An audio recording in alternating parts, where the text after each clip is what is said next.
हमारी प्राथमिकताओं में पेयजल है, सिंचाई है, शिक्षा है। कौन कौन सी ऐसी परियोजनाएं हैं जो जमुई में उतारी जाएंगी और आने वाले समय में बेहतर विकास के आयाम आप बिहार में देखेंगे। तो कांग्रेस और राजद ने मिल करके, चूंकि उन्होंने पहले भी अपने समय पे पास नहीं किया था, छोटे छोटे नियम कायदे कानून बनाने की जरूरत होती है, उसको लेकर के उन्होंने अपने हाथ पीछे खींच लिए। तो इन दलों को सोचना होगा कि उनकी राजनीति की दिशा और दिशा भविष्य में किधर जा रही है, कि जिस संदर्भ में इन्होंने इन चीजों को बोला है, सही संज्ञान लिया है महिला आयोग ने। पप्पू यादव जी जाके या तो क्षमा मांगे या अपना स्पष्टीकरण महिला आयोग के सामने दें। नमस्कार, लाइव सिटीज देख रहे हैं आप और मैं आपके साथ राजेश। दिशा के बैठक में भाग लेने पहुंचे जमुई के सांसद अरुण भारती आज विपक्ष पर जोरदार हमला बोला है। अरुण भारती ने कहा है महिला आरक्षण बिल पर जो विपक्ष की भूमिका रही है उस पर उन्होंने कड़ी आपत्ति दर्ज कराते हुए विपक्ष पर जोरदार हमला बोला है। साथ ही उन्होंने पप्पू यादव के बयान पर भी कई बातें कही है। उन्होंने मल्लिकार्जुन खड़गे जो राष्ट्रीय अध्यक्ष हैं कांग्रेस के, उनके द्वारा प्रधानमंत्री को आपत्तिजनक शब्द कहे जाने पर भी कई बातें कही है। क्या कुछ कह रहे हैं सांसद अरुण भारती, सुन लीजिए आप। क्या पिछले बार भी बैठक हुआ था, इस बार क्या डेवलपमेंट और क्या निर्देश दिए गए?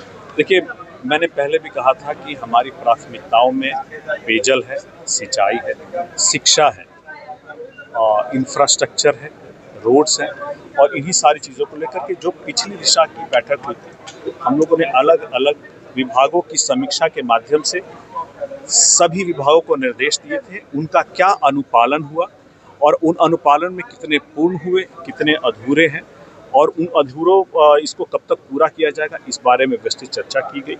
साथ ही साथ आने वाले समय में कौन कौन सी ऐसी परियोजनाएं हैं जो जमुई में उतारी जाएंगी और उसका क्या प्लान होगा, कैसे उतारी जाएंगी, इन सब पर एक विस्तृत चर्चा की गई।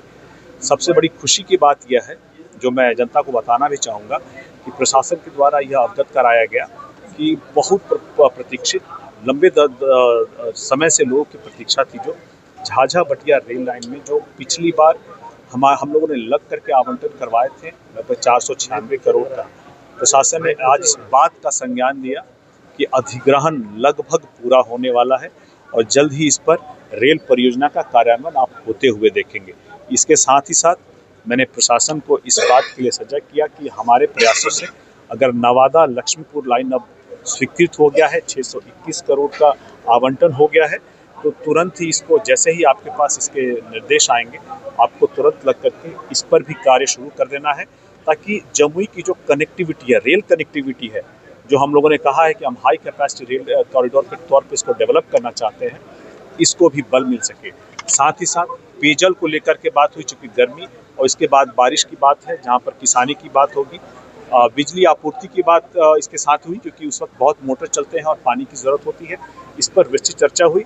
प्रशासन ने बेहतर प्रयास किए हैं, पहले से बेहतर नतीजे देखने को मिले हैं, मगर अभी भी जो कमी है उसको एक चरणबद्ध तरीके से पूरा किया जाए, इसके लिए आवश्यक दिशा निर्देश दिए गए। केंद्र सरकार ने संसद में 3 बिल लाया था महिलाओं के को आगे बढ़ाने के लिए, वो ड्रॉप हो गया, तो उसको लेकर विपक्ष को क्या मैसेज रहेगा?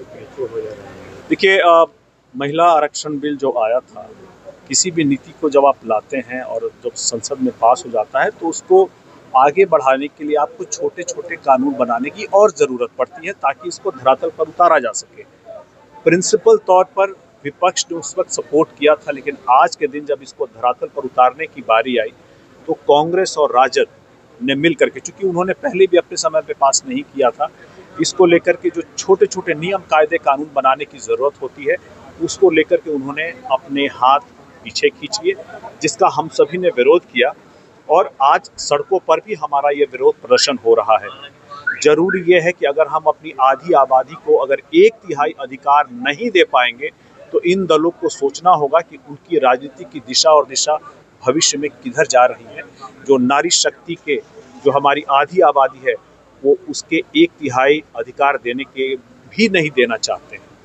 पप्पू यादव का एक बयान आया है, उस पर राजनीति तेज हो गई है, वो भी नारी शक्ति से ही लेकर है, उसको आप कैसे लेंगे? देखिए, पप्पू यादव जी का जो पुराना इतिहास रहा है, तो ये बहुत उनसे स्वाभाविक है, वो ऐसी चीज़ें बोलेंगे। जरूरी ये है कि जिस संदर्भ में इन्होंने इन चीज़ों को बोला है, सही संज्ञान लिया है महिला आयोग ने, और संज्ञान लेकर के उनको नोटिस दिया है। अब जरूरी है कि पप्पू यादव जी जाके या तो क्षमा मांगे या अपना स्पष्टीकरण महिला आयोग के सामने दें। कांग्रेस के अध्यक्ष मल्लिका खड़गे ने बयान दिया है, प्रधानमंत्री को लेकर एक बात कही है, आपत्तिजनक बात कही, उसको लेकर क्या कहेंगे? देखिए, वो भी नेता सदन रहे हैं, अभी भी नेता सदन है राज्यसभा में। उनको शोभा नहीं देता कि वो एक बड़े दल के नेता सदन के बारे में ऐसी आपत्तिजनक बातों को बोले। आप जिस पद पे हैं उस पद की गरिमा के लिए जरूरी है कि आपकी भाषा में संयम और वो सम्मान, चाहे आपका विरोध जो भी हो, लेकिन उसके लिए संयम और सम्मान हमेशा होना चाहिए। मल्लिकार्जुन खड़गे जी सीनियर नेता है, गंभीर नेता है, जब वो ऐसी बातें करते हैं तो वो अपने आप को हल्का कर रहे होते हैं। तेज प्रताप और प्रशांत किशोर की बैठक हुई है, उसको आप कैसे ले रहे हैं? लगता है कि दो मित्रों की मुलाकात होगी, इससे ज़्यादा मुझे कुछ नहीं दिखता, क्योंकि यहाँ पर मेल होना ही बहुत बड़ी बात है। तो देखना होगा भविष्य में कि ये किस तरह से आगे बढ़ते हैं, लेकिन एक औपचारिक मुलाकात के अलावा मुझे कुछ नज़र नहीं आता इस पर। ये जदयू के एक एमपी है कौशलेंद्र कुमार, उन्होंने सीधे कह दिया कि बिहार में पैसा है ही नहीं, बिहार दिवालिया की स्थिति में, वैसे में बिहार फर्स्ट, बिहारी फर्स्ट की बात कैसे आगे बढ़ेगी? देखिए, मुझे नहीं पता किस संदर्भ में उन्होंने इस बात को कही है, लेकिन मैं यह जरूर आश्वस्त करना चाहूँगा, बताना चाहूँगा कि इस तरह की जो भी बात बताई जाती है सरासर गलत है। यहाँ के लोग, यहाँ की सरकार अपनी ज़रूरतों के लिए लगातार जिस तरह से केंद्र सरकार के समन्वय के साथ प्रयास कर रही है, आने वाले समय में खासकर जो बजट भी है और आने वाले समय में बेहतर विकास के आयाम आप बिहार में देखेंगे। तो सुना आपने, ये थे जमुई के सांसद अरुण भारती। काफ़ी कुछ कहा है उन्होंने। दिशा की बैठक में जमुई में क्या क्या होने जा रहा है, जमुई की योजनाओं पर उन्होंने कई बातें कही है। उसके बाद उन्होंने पत्रकारों से बात की। पत्रकारों से बात करते हुए उन्होंने साफ तौर पर कहा कि मल्लिकार्जुन खड़गे ने जो कुछ प्रधानमंत्री को लेकर कहा है, खड़गे काफ़ी सीनियर लीडर हैं, उन्हें काफ़ी सोच समझकर बात बोलनी चाहिए। पप्पू यादव के बयान पर उन्होंने कहा है कि पप्पू यादव भी हमेशा सुर्खियों में बने रहने के लिए इस तरह की बातें कहते हैं। बिहार में सरकार का खजाना खाली होने वाले बयान पर जो अभी जदयू के सांसद ने कहा है, उस पर भी उन्होंने अपनी प्रतिक्रिया देते हुए कहा कि सांसद ने किस रूप में या क्या सोचकर ये बात कही है वो उसको नहीं समझ पा रहे हैं, लेकिन सरकार आगे बहुत कुछ करने जा रही है। सम्राट चौधरी की बड़ाई करते हुए भी उन्होंने कहा कि सम्राट चौधरी सक्षम है और बिहार को अच्छी तरह से वो चलाएंगे। तो बने रहिए हमारे साथ, देखते रहिए लाइव सिटीज़। अगर अब तक आपने चैनल को सब्सक्राइब नहीं किया है तो सब्सक्राइब कर लें। फेसबुक पर अगर आप वीडियो को देख रहे हैं तो पेज को जरूर लाइक कर दें। धन्यवाद।